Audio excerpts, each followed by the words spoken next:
Just tea, thank you.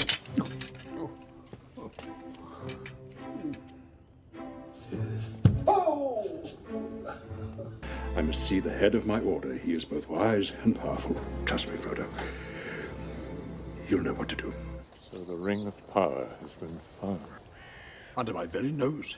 And yet you did not have the wit to see it. It is a burden he should never have had to bear. We can ask no more of Frodo. Gandalf, the ring cannot stay here. Let the ring-bearer decide.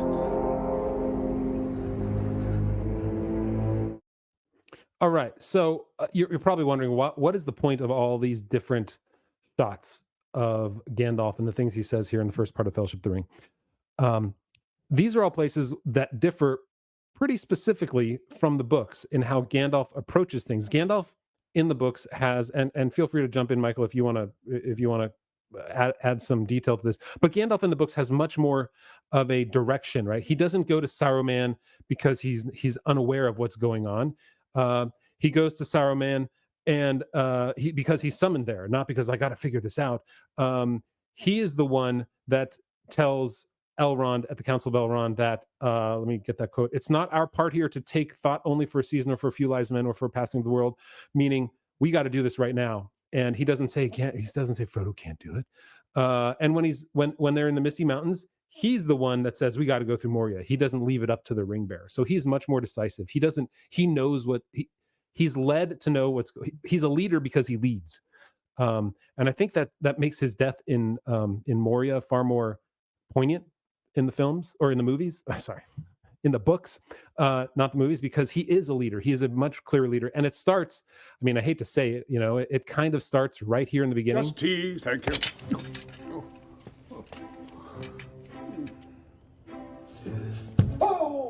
Right, with that. And that's when I first saw that, I was like, oh, that's Gandalf, right? He's so kind of out of it that he bonks his head. He's unaware.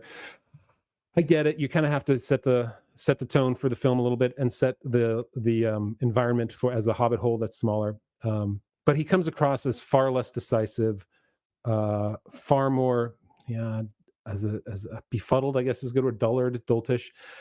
So that's where I think a big character change to the whole thing. And especially telling is that quote where he's sort of saying, "Don't worry, I'm going to go talk to Saruman. He'll know what to do." Yeah. Actually, in the books, he goes away to figure out what to do himself, and comes back many years later. And so there's a reality there that, and specifically the Council of Elrond, which was left entirely out of the movies. Gandalf actually references the fact that basically they leaned on Saruman because of his ring lore, and that was it. Like Saruman was like a subject matter expert on the rings, but Gandalf wasn't relying on Saruman's wisdom with regard to taking actions of what to do and all this other stuff. This is a changing character. I see it as a desire to show a contrast. Saruman is like the piercing intellectual who has been corrupted, and Gandalf is the simple, sort of hobbit-loving wizard who is kind of a bumbling, sort of well-meaning. In the books, it's different. In the books, Gandalf is the voice of Providence. He's actually the one that's always in a Rivendell, for example, as you pointed out, completely contradicts the Gandalf character, where Gandalf is the one saying that we need to rely on Providence, and basically Providence has chosen Frodo. I'm paraphrasing from a number of quotes there. So the difference in character is marked. It is a distinction I feel was made in order to show a contrast between the two wizards, because basically you got a couple of old wizard figures, and they try everything from the visuals to the staff to the attitude to give us a contrast. I feel like this is a very movie maneuver, but it lessens Gandalf by doing so. So do we think that, like for me, Gandalf the White is not as different in the books as he is in the films? Gandalf the White is not. They make a real change, but in the movies, in the books, Gandalf the Gray is Gandalf the White has more power, and but he's still Gandalf, and he still has the same character. In fact, he even has Gandalf's temper and jokes and all this other stuff. Right. So there really is there's a difference in clarity of purpose and power, but not really in terms of intellect. I just see I see the movie as deliberately making a contrast here between the two wizards. So that's my view. Yeah. Okay. We could talk about this for a while, but let's go to our famous three questions now that we have one episode out. Famous Mm. here. So the first question we always ask when we go through each one of these changes is it lore friendly? Does this match up with what Tolkien intended for his world to look like? Michael, I'm going to go to you first on this one. No. That's a no. It's a big no. Negative, Batman. Not lore friendly. Gandalf is not befuddled in the books. It doesn't mean he's perfect. He makes mistakes, but he's not befuddled. Yeah, agreed. This one's kind of obvious. There's really the interpretation. It's not so much as an interpretation as a change. They decided to change his character and to make him more more Joe Biden and less Donald Trump. Is that too much? Might be a little too much politically. And I want to point out, as our viewers can see, we're keeping a running counter of how many times the changes are lore friendly. And just so our viewers understand, this shouldn't be taken out of context. We are going through all of the changes between the movie and the book, not all of the ways that the movie portrays things in the book, just all the changes. So, of course, our numbers by the end of this series, or even through the middle of the series, they're going to be low because by necessity, when you're changing from the books, you're a lot of the time you're going to be lore unfriendly because you're by definition sort of departing from the books. So the percentages, the percentages will be lower. The percentages will be lower. They wouldn't be as low as if you were going through the Rings of Power, though. So just take that to heart. Right. I don't even think we could enumerate the number of changes from Rings of Power to the books. It's so ridiculous that the number would be beyond our count. All right. The next question is the change necessary for cinema? Now, this is interesting. You could have a lot to talk about here. I will go first with this one. Is it necessary? No, it's not necessary. I can see why other people might think it is necessary because Gandalf would come off as, too strong or too decisive, and Saruman is just playing secondhand and he's not enough of a villain. And I seem to remember Peter Jackson saying that they needed a villain for the first two movies. They needed something to fight against. They needed more than just the big eye. And if they didn't make Saruman more the aggressor, which they did against Gandalf and Orthanc, which they did on Caradhras, which they did in Rohan, right? It was far more tactile of his hand was stirring into more pots than he ever was in the books. And so that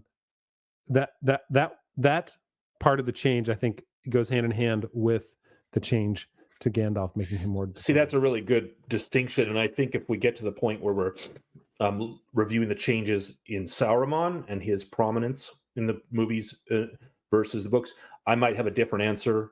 It might actually make it necessary for cinema to make a big bad in that case. In this case, though, you don't need to make Gandalf befuddled in order to put it on screen. Agreed. So it was a change that they thought was appropriate or improved the cinema, but that's not necessary. Our question is very specific. Is it necessary? No. Wow. That's my first no.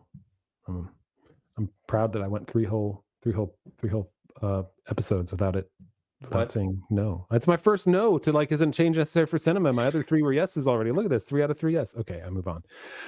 Next question. How much do you like the change?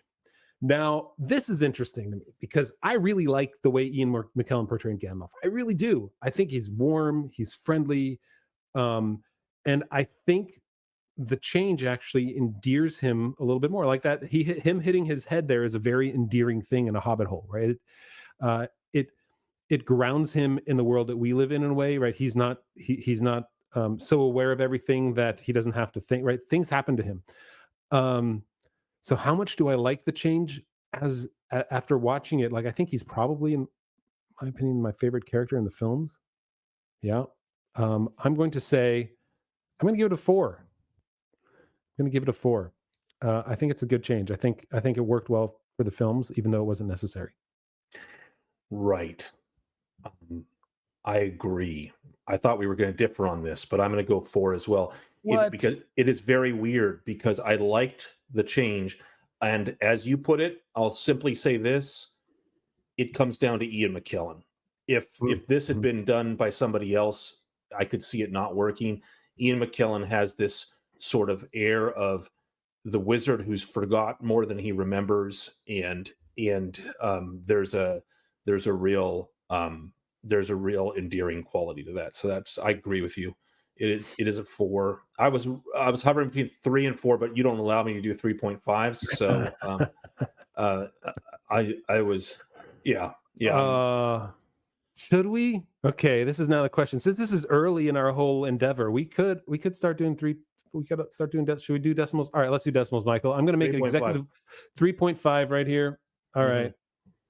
All right. So it's a scale of like 1 to 100 or 1 to 10 to 100 now. And the reason I wouldn't want to be 4 it's not even going to work. My fonts are way too big on here. Your fonts are too large. 3.5. We'll have to fix this in post, but the 3.5. I think 34. I like it 35 out of 5. Can't do it. I wasn't ready for this, everybody. This is what happens when you fly by the skin. Sorry. I screwed you over. Sorry about that. But the reason I'll say is 3.5 is I like what Ian McKellen did. I miss the Gandalf who's the voice of Providence, though, and he's not in the movies, and so I think there's something. It's barely, very endearing, but there's still something missing from Gandalf. Yeah. So you'll have to change the. I can't do it, man. Everybody, this can't is do hard. font size. Then 3. Bam. Okay. Magic. I know how to use computers. Everybody, this is great. We're gonna For those of you listening on the podcast, you're like, what are they doing? What in the world is going on there? Well, okay. All right. So 3.54. It is not necessary for cinema, and it is not Lord friendly. So, but see, look at that. Like we were negative on the first 2, but relatively positive on the changes. Like we were so far. Keep going.